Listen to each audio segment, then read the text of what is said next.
आप सभी को मेरा नमस्कार। मैं परवीन सोनी अपने YouTube चैनल पर आप सभी का स्वागत करता हूं और आज हमारे साथ खास मेहमान मौजूद हैं। आपने सुना ही होगा Gurukul of politics, Dharmendra Kumari ji. Sir बहुत बहुत आपका नमस्कार। परवीन भाई। हाँ जी, मुझे अच्छे से याद है आपका जब चैनल बिल्कुल सेटअप हो रहा था तो मैंने एक सुझाव आपको दिया था। जी बिल्कुल। मतलब वो रिश्ते ऐसे जुड़ जाते हैं। उस दिन से आप मेरे से जुड़े हुए। जी सर, मैं आपको बताना चाहूँगा नया चैनल मैंने स्टार्ट किया था और सर का एक कमेंट्स आया था कि भाई परवीन थोड़ा सा कैमरे की तरफ आप देखिए, बड़ी अच्छी वीडियो आपकी जाएंगी। और बड़ा मेरे दिल को छू गया था ये कमेंट्स। और उसके बाद मैंने संपर्क किया सर से, क्योंकि जब आपके सीनियर या एक अच्छे ज्ञानवान व्यक्ति आपको कहते हैं कमी सुधारने के लिए तो उसमें बड़ा अच्छा लगता है और उसको सुधारने में मज़ा भी आता है। तो आपसे मुलाकात हुई सर और बड़ा अच्छा मुझे लगा, आपने बड़ा सम्मान मुझे दिया। सर बात करना चाहेंगे, अभी पॉलिटिक्स का ही दौर है और आपके तो चैनल का नाम ही है गुरुकुल ऑफ पॉलिटिक्स। बिल्कुल। और मैं डेली देखता हूं सर आपकी वीडियोस को। बहुत सारे ऐसे मेरे साथी हैं, देख के आपकी चर्चाएं भी करते हैं, बात करते हैं कि देखो बड़ा अच्छा एनालाइज। क्योंकि कई होते हैं कि जो एक पार्टी की थोड़ी प्रशंसा करते हैं, वो आपके चैनल पर कतई नहीं है। बिल्कुल निष्पक्ष बात आप करते हैं तो वो बड़ा अच्छा लगता है। निष्पक्ष से भी आगे की एक चीज़ है जनपक्ष जी। क्योंकि जब मैंने 56-57 की भर्तियों के बारे में युवाओं से बात की या फिर कलरकों के आंदोलन को कवर किया जी, तब मुझे पता चला कि इस पक्ष और निष्पक्ष से भी एक बड़ा पक्ष है और वो पक्ष है जनपक्ष, जिसकी बात लोगों की बातों को आप लेके जा रहे हो कि नहीं लेके जा रहे हो। आपने 56-57 की बात कर ली सर। 56-57 के साथ क्या हुआ था कि इन बच्चों ने 2019 से पहले तैयारी करनी स्टार्ट कर दी थी और एक भर्ती निकली थी 2014 में, ग्राम सचिव की भर्ती। उसका पेपर लीक हो गया था 2019 के अंदर, वो एग्ज़ाम था कोरोना से ठीक पहले लगभग, और वो पेपर लीक हो गया था। उसके बाद कहा गया था कि हम 2 हफ्ते में पेपर ले लेंगे। पेपर नहीं हुआ। युवा हताश भी होते हैं क्योंकि लाइब्रेरी में जाके 8-10 घंटे पढ़ना, खाना भी टाइम पे नहीं खाते, फिर घर आके पढ़ना, तो बड़ा हताश हो जाता है युवा जब लीक जैसी समस्याएं आती हैं। ठीक बात है। उसके बाद एक नई पॉलिसी इन्होंने कर दी, कॉमन एलिजिबिलिटी टेस्ट, CET के नाम से। तो जब वो कॉमन एलिजिबिलिटी टेस्ट इन्होंने इंट्रोड्यूस किया तो उसकी जो पॉलिसी आई वो बहुत बड़ी थी। बच्चों ने नहीं पढ़ी क्योंकि बच्चे पॉलिसी को पढ़ें, एडवर्टाइजमेंट को पढ़ें या अपनी तैयारी करें, कंफ्यूज हो गए उसमें। हाँ जी। तो उन्होंने एग्ज़ाम भर दिया और उसमें कहीं ना कहीं ये भी लिखा था कि मैक्सिमम कैंडिडेट को हम बुलाएंगे।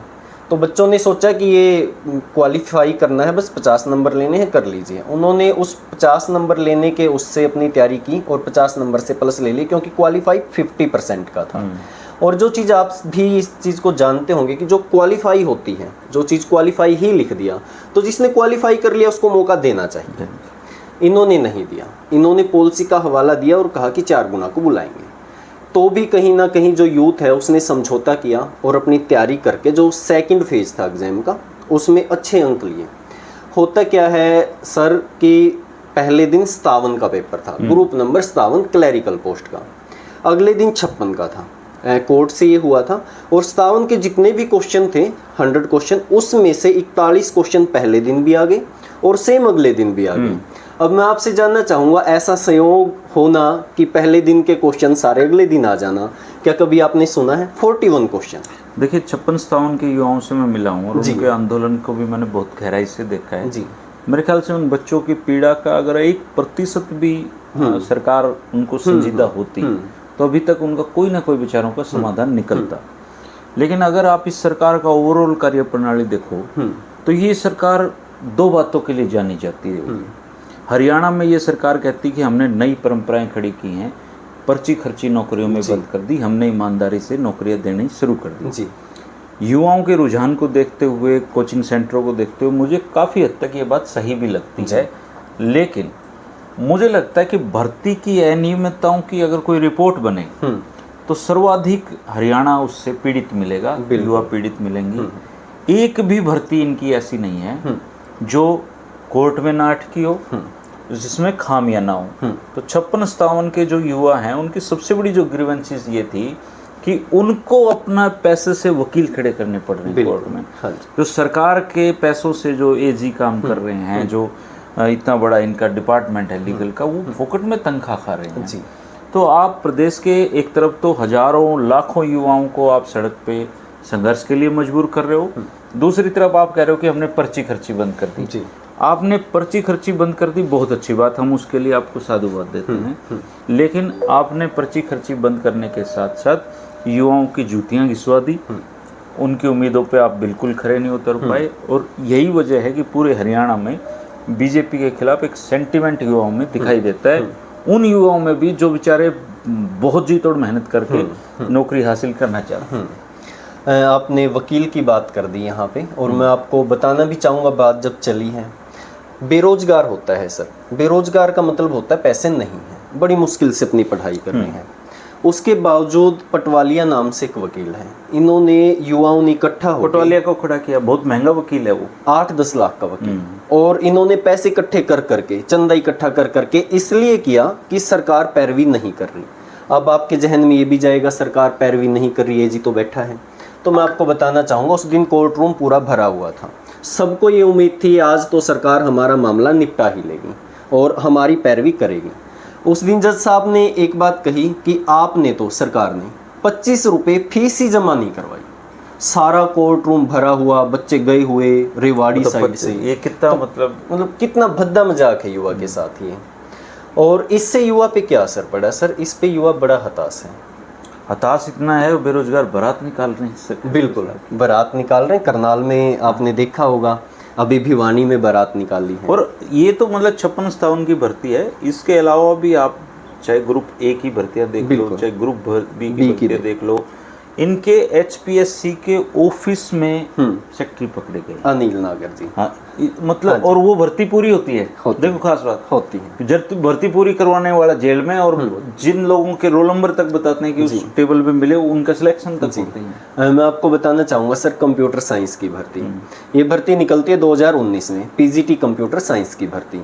और उस टाइम एलिजिबिलिटी रखी गई थी कि बीटेक वाला युवा पीजीटी के लिए अप्लाई कर सकेगा। तो सरकार ने पॉलिसी बनाई, और पॉलिसी बनाने में आपको पता ही है कि अधिकारी वर्ग बनाता है, सोच समझ के बनाता है। उसके बाद लगातार एचटेट लिए जा रहे हैं, हर साल एक एचटेट, लाखों की कमाई है सरकार की उसी एलिजिबिलिटी पे। तो किसी ने उस एलिजिबिलिटी पर सवाल कर दिया कोर्ट के अंदर, कोर्ट में तो जाते ही हैं, तो वो भर्ती वहीं पे रोक दी गई, और अब कह रहे हैं कि ये एलिजिबिलिटी चेंज होगी जी। तो जो युवा 19 से लगातार तैयारी कर रहा था, आज 24 आ गया, तो वो तो ना उस साइड जाने का रहा, ना उस साइड जाने का रहा, क्योंकि हर दूसरे महीने ये बात हो जाती कि अब पेपर होगा, अब पेपर होगा। तो इतना बुरा मजाक कंप्यूटर साइंस वालों के साथ बना है। अब वो हताश है बेचारे। मेरे पास एक फ़ोन आया, वो रो रही थी लड़की, वो कह रही थी, आप तो चैनल चलाते हो ना, उनको एक्चुअली जब चैनल चलाते हुए आप, वो आपसे इमोशनली जुड़ जाते हैं, अपने दुख सुख शेयर करते हैं। अब मैं तो कोई, मेरा तो पॉलिटिक्स का चैनल है, लेकिन फिर भी प्रदेश भर से युवा फोन करते हैं कि सर हमारे साथ ये हो गया, सर हमारे साथ क्या हुआ जी। अब मैं ज़्यादा से ज़्यादा उनको प्लेटफॉर्म दे सकता हूँ, उनकी बात कर सकते हैं, लेकिन जो राजा है, जो प्रदेश को चला रहा है, ये दायित्व तो उसका बनता है कि वो कंप्यूटर साइंस की भर्ती का चाहे पीड़ा हो, चाहे आप किसी, यार आपके दरवाजे तो युवाओं के लिए खुले होने चाहिए ना। यहाँ क्या है, पंचकुला से घुसते तो लट लगते हैं, बिल्कुल आप जा ही नहीं सकते कहीं भी। ये वो थी सर, यूथ लड़की थी, बड़ी यंग लड़की थी, रेवाड़ी से। उन्होंने फ़ोन किया, मैं भी उनके साथ, उन्होंने मुझे पंचकुला बुलाया था कि आप कवर करें। 11:30 उनको जवाहर यादव जी के पास हो गए थे, 2:30 बजे घर पहुंची है।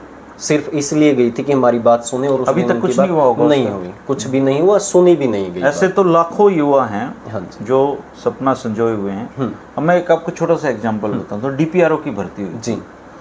डीपीआरओ की भर्ती में इन लोगों ने क्या किया कि जो 30वें नंबर पे मेरिट थी, वो लड़का तो इंटरव्यू का टॉपर था इनका, वो नौकरी लगा जी।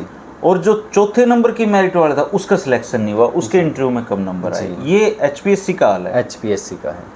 और एचएसएससी का तो कमाल है। एचएसएससी का तो मतलब पहले वो चले गए, क्या नाम था खदरी साहब, मतलब ऐसा बकलोल आदमी, बहुत, मतलब उस आदमी ने बातें फोड़ने के अलावा कोई काम नहीं किया। बिल्कुल बातें बहुत बड़ी बड़ी करता था, मैं ये कर दूंगा, मैं वो कर दूंगा। उसने सपने दिखाए हैं, हाँ, मतलब वो सपनों को पूरा, बंदरों वाली उछल कूद थी उसकी, कि मेरी उछल कूद में कमी हो तो बताओ। भोपाल सिंह खदरी युवाओं का जो ग्रीवेंसेस थी, उनका मुझे लगता है टोटली वेस्टेज ऑफ मनी सरकार की वो करके गया पद पे रहते हुए, और उनका आचरण, उनका कार्यप्रणाली सारी संदेह के घेरे में है। और अब ये आए हैं आपके रोड जी जी करनाल के इलाके से, कैथल के इलाके से। अब हिम्मत सिंह कितनी हिम्मत दिखा पाते हैं इनका। और इस सरकार की एक खास बात हो रहा है, चाहे युवाओं के मुद्दे हों चाहे कर्मचारियों के मुद्दे हों, ये ब्लेम करते हैं विपक्ष पे जी कि वो भर्ती रोको गैंग है। भर्ती रोको गैंग, अरे वो तो भर्ती रोको गैंग है, तुम भर्ती करो गैंग बन जाओ। ये आपने बड़ी अच्छी बात कही। ये सर विपक्ष को नहीं, अब तो ये बच्चों को भी कहने लगे। अब तो ये इतने बेशरम सरकार है। ये बच्चों को मैंने पहली बार देखा कि जो बच्चे स्ट्रगल कर रहे हैं उनको सरकार के नुमाइंदे कह रहे हैं तुम तो भर्ती रोको गैंग के हो। अरे वो तो भर्ती करवाने आए हुए हैं भाई। अब वो कोई कमी गिनवा देते हैं ना इनकी कि कोर्ट में ले जाके ये आपने कमी कर दी, तो वो भर्ती रोको गैंग, क्योंकि उन्होंने केस कर दिया। यानी कि अदालत में यदि आप जाते हैं अपना न्याय लेने के लिए तो आप भर्ती रोको गैंग में शामिल हो। मतलब आप, अब मुझे कई लोग कहते हैं कि आप तो ना सरकार के विरोध में ही बात करते हैं। मैं उनको कहता हूं कि पत्रकार का ये धर्म है जी कि वो एंटी एस्टेब्लिशमेंट सरकार की नीतियों की हम आलोचना नहीं करेंगे तो कौन करेगा। बिल्कुल, मेरा काम खट्टर साहब का गुणगान करना नहीं है। वो तो उनके लिए तो लोक संपर्क विभाग बना हुआ है, वो उससे गुणगान कराइए सरकार का। मेरा काम है कर्मचारियों के, युवाओं के, किसानों के, जो पब्लिक की समस्या उनको उठाने का। पत्रकार और क्या करेगा ये बताओ।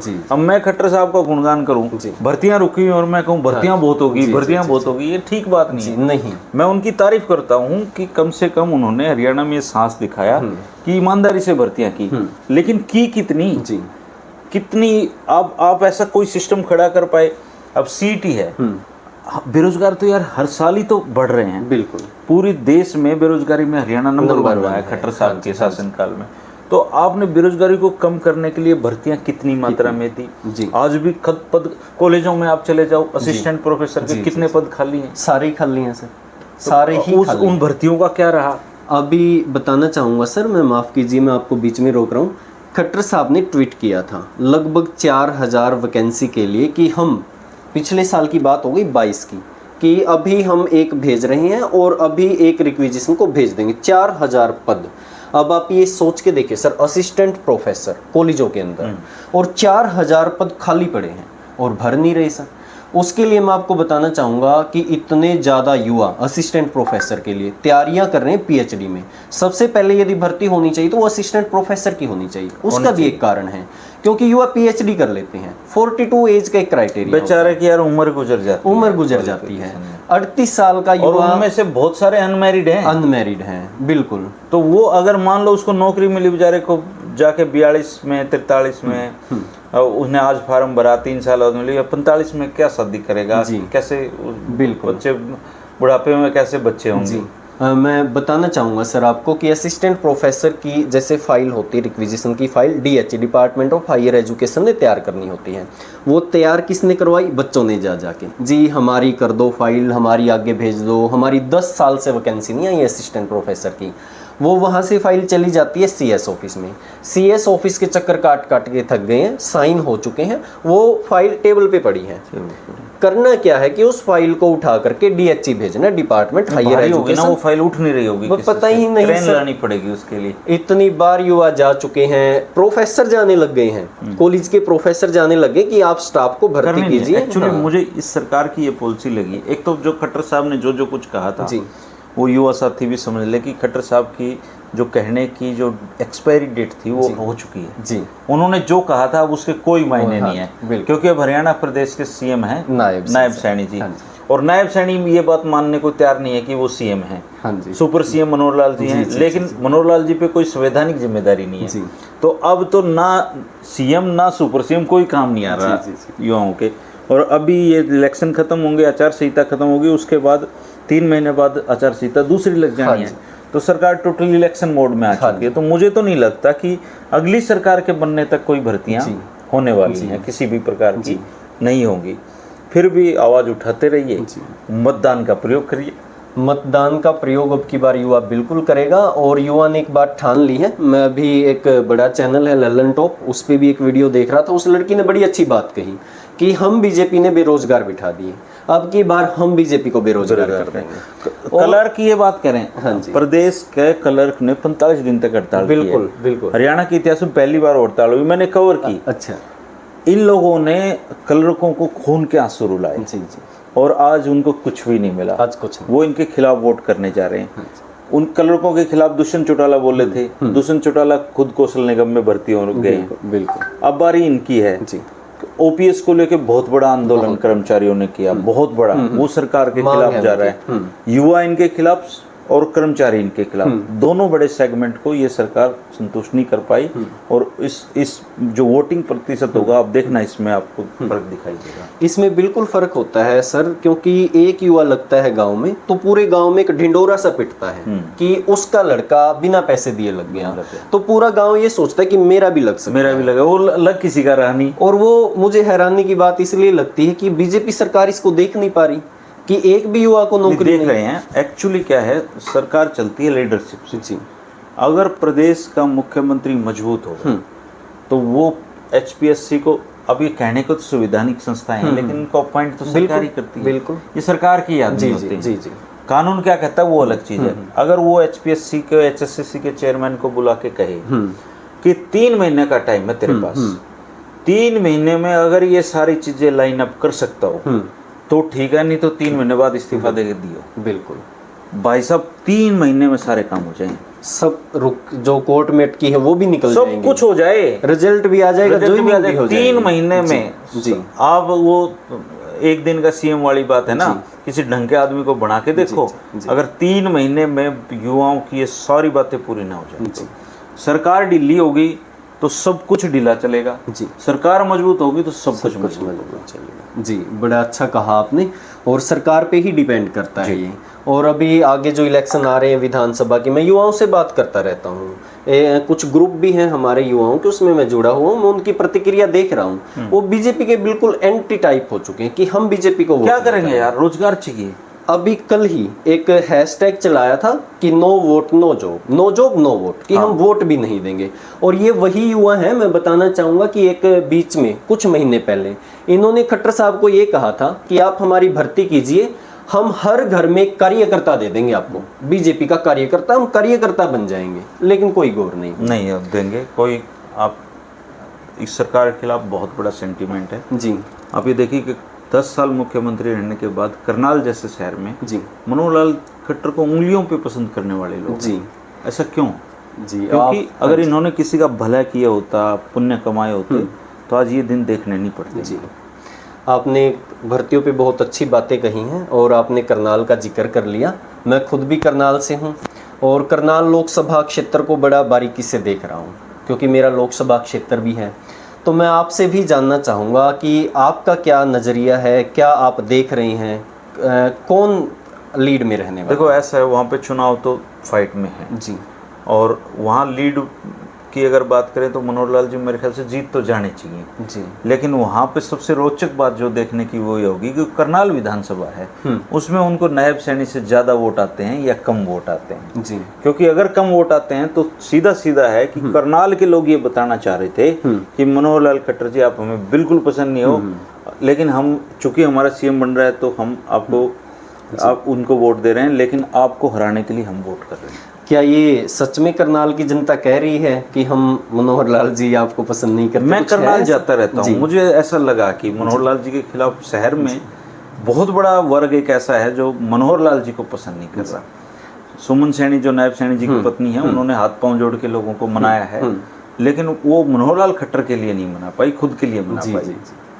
मैं भी कहना चाहूँगा सर कि एक मुखिया जब होता है पूरे परिवार का और वो मुखिया रहते फुल पावर में रहते जब कोई सुधार ना कर पाए तो वो एक सांसद या एक मेंबर की तरह रहते हुए क्या कर लेगा? नहीं कर सकता। और करनाल बड़ा प्यारा सा शहर होता था सर, अब भी प्यारा ही है, अब भी प्यारा है, लेकिन वो अपने बलबूते पे है।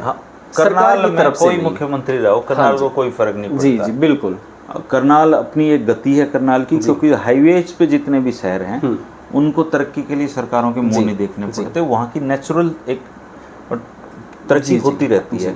तो करनाल बहुत प्यारा शहर है, करनाल पे तो ये इतना रहम करें कि उसको उसकी गति से चलने दें। हाँ जी, उस पे ही छोड़ दें उसको। सर करनाल के सुधार की मैं बात करूँ, सिर्फ 4 द्वार जो गेट होते हैं उसके अलावा कुछ नहीं बना, और 4 द्वार भी क्या बने हैं, ये दीन दयाल उपाध्याय द्वार। सड़कें तो ठीक है करनाल की? नहीं सर, नहीं। सड़कें आपने कही, करनाल की सड़कें शहर की छोड़ के जो आसपास के गांव की है। एक सड़क है सर मुनक से लेके मुनक गांव है, ब्लॉक है उसकी एक सड़क है, उसका टुकड़ा है सर मुश्किल से 2 किलोमीटर का, कोई गाड़ी नहीं वहाँ से जा सकती। और वो टुकड़ा जो है इतना दुखी कर रखा है उसने, 10 साल से नहीं बना। वो गालियाँ देते हैं लोग वहाँ से गुजरते हुए। वो सर पटड़ी से जाते हैं नदी की पटड़ी से। अब आप सोच के देखिए कोई एम्बुलेंस हो, प्रेग्नेंट लेडी हो और वो ऐसे हालात में फंस जाए। तो करनाल में मैं मानता हूँ सर कुछ नहीं किया, जो अपेक्षाएं थी उन पे तो खरा उतरना दूर की बात थी, करनाल में कुछ भी नहीं किया खट्टर साहब ने जी। और इसमें एक बड़ा सा मैं बताऊंगा, जैसे बुद्धि राजा जी हैं, थोड़े से नए कैंडिडेट हैं बिल्कुल, उनका वो नहीं है। और करनाल की सीट को मैं गुड़गांव की सीट के साथ भी जोड़ के देखता हूँ, क्योंकि गुड़गांव से राज बब्बर भी पहली बार ही यहाँ से चुनाव लड़ रहे हैं, उधर से बुद्धि राजा भी लड़ रहे हैं। लेकिन जो मैच्योरिटी का फर्क था ना, जो एक्सपीरियंस का फर्क था, वो गुड़गांव में नजर आ रहा है। गुड़गांव की सीट पे बड़ी कांटे की टक्कर। 5 बार सांसद रहे हैं राज बब्बर जी। हाँ जी, यहाँ से जैसे आए थे, तो वो एक्सपीरियंस का जो फर्क है, इस बहाने बुद्धि राजा एक्सपीरियंस तो ले ही रहा है, एक्सपीरियंस ले रहा है, लोग पसंद करनाल को इस बात का क्रेडिट तो जाएगा। जीत हार तो चलो अलग चीज है कि नेतृत्व तो दिया उन्होंने, नया नेता तो दिया। बिल्कुल बिल्कुल। मैं बातचीत करता रहता था पहले बुद्धि राजा से, जैसे भर्तियों के लेवल पे। मैं बिल्कुल कहना चाहूँगा नेता दमदार हैं, व्यक्ति दमदार हैं, लेकिन थोड़ा नए हैं। तो मुझे भी लगता है कि मनोहर लाल खट्टर लीड तो ले जाएंगे, लेकिन चुनाव मज़ेदार रहेगा जी। और सर कुरुक्षेत्र सीट पे भी थोड़ा सा आपका रिव्यू में लेना चाहूँगा। कुरुक्षेत्र सीट का बहुत मतलब ज़्यादा एनालिसिस करने की ज़रूरत नहीं है जी। वहाँ एक ही जीत हार का फैक्टर है जी, कि अगर अभय चौटाला जी 1 लाख या 1.25 लाख वोट लेते हैं जी, तो इतने ही वोटों से सुशील गुप्ता जी हार जाएंगे जी। अगर अभय जी 1 लाख से नीचे अगर आते हैं तो सुशील गुप्ता के चुनाव जीतने के ज़्यादा चांसेस हैं जी। नवीन जिंदल जी, जो जिनको प्रधानमंत्री जी कोयला चोर बता के गए थे, वो बीजेपी की वॉशिंग मशीन में जाके धुल गए और अब वो चुनाव में हैं। लेकिन सांसद रहते हुए उन्होंने कुछ अच्छे काम किए थे, उनका अच्छा प्रभाव है। तो ओवरऑल स्थिति ये सारा गेम चेंजर जो काम है वो अभय चौटाला के ऊपर निर्भर करता है, वही हार जीत के समीकरण तय कर रहा है। मैं कृष्ण लाल पवार जी जो सांसद हैं, उनका इंटरव्यू कर रहा था सर कुछ दिन पहले, तो उन्होंने बड़े विश्वास से मुझे कहा था कि 10 की 10 सीट बीजेपी। देखो ये जो बीजेपी वाले लोग जी, अमित शाह जी को छोड़ के और मोदी जी को छोड़ के जी, ये जो कुछ भी बोलते हैं इनकी 0 क्रेडिबिलिटी है जी। इनके घर में इनकी बहू भी हंसती है इनकी बात सुन के, क्योंकि इनकी कोई औकात नहीं है, हैसियत नहीं है, ये रट्टू होते हैं। बीजेपी का सीधा फॉर्मूला है, सूचना आई सोचना बंद। अमित शाह ने एक 10-0 तो ये नींद में भी 10-0 10-0 400 पार 400। वो एक रील देखी थी, वो पकड़ के ले जा रहा है एक आदमी को, वो 400 पार 400 पार। ये हाल है इनका। बीजेपी के सारे डिस्क्रेडिट नेता हैं, मोदी जी का सहारा है। जिस दिन मोदी जी सीन से हटे ये सारे है ना बोए भी नहीं जमेंगी, वो ऐसा काम है इनका सबका। तो आपका क्या है सर, आप कितनी मानते हैं अब की बार? देखो 2 सीट बीजेपी की मैं आज के दिन जीती हुई मान रहा हूँ, करनाल और गुड़गांव जी। इसी तरीके से 2 सीट कांग्रेस की भी जीती हुई मान रहा हूँ, रोहतक और सिरसा। इसके अलावा जितनी भी सीटें हैं ये अदर्स को मिले वोट पे डिपेंड करती हैं और उसी से हार जीत के समीकरण तय होंगे। है मुकाबले 6 की 6 सीटों पे। तो मतलब जो 6 सीट बच गई उन पे कड़े मुकाबले, बिल्कुल कड़े मुकाबले जी। और इनका जो असर है वो विधानसभा पर भी पड़ने वाला है। विधानसभा का चुनाव टोटली डिफरेंट होगा। अच्छा, बहुत अलग चुनाव होगा। ओके। लोगों ने ये इंतजार नहीं किया कि जो मुद्दे हम उठा रहे हैं वो विधानसभा के, वो इस लोकसभा में उठाने शुरू कर दिए। तो विधानसभा तक तो ये एग्रेशन इतना बढ़ने वाला है, चाहे सीट जीतो कांग्रेस 1, चाहे सीट जीतो कांग्रेस 5, विधानसभा के चुनाव में धुआंधार बैटिंग होने वाली है। बहुत जबरदस्त। इनका मुझे लगता है कि जाने का टाइम आ चुका है। अच्छा जी। तो ये मेरे साथ थे धर्मेंद्र कुमारी जी, और इन्होंने बहुत अच्छा एक एनालाइज किया भर्तियों के ऊपर। बहुत अच्छे से इन्होंने भर्तियों की जो गहरी गहरी बातें हैं वो भी की।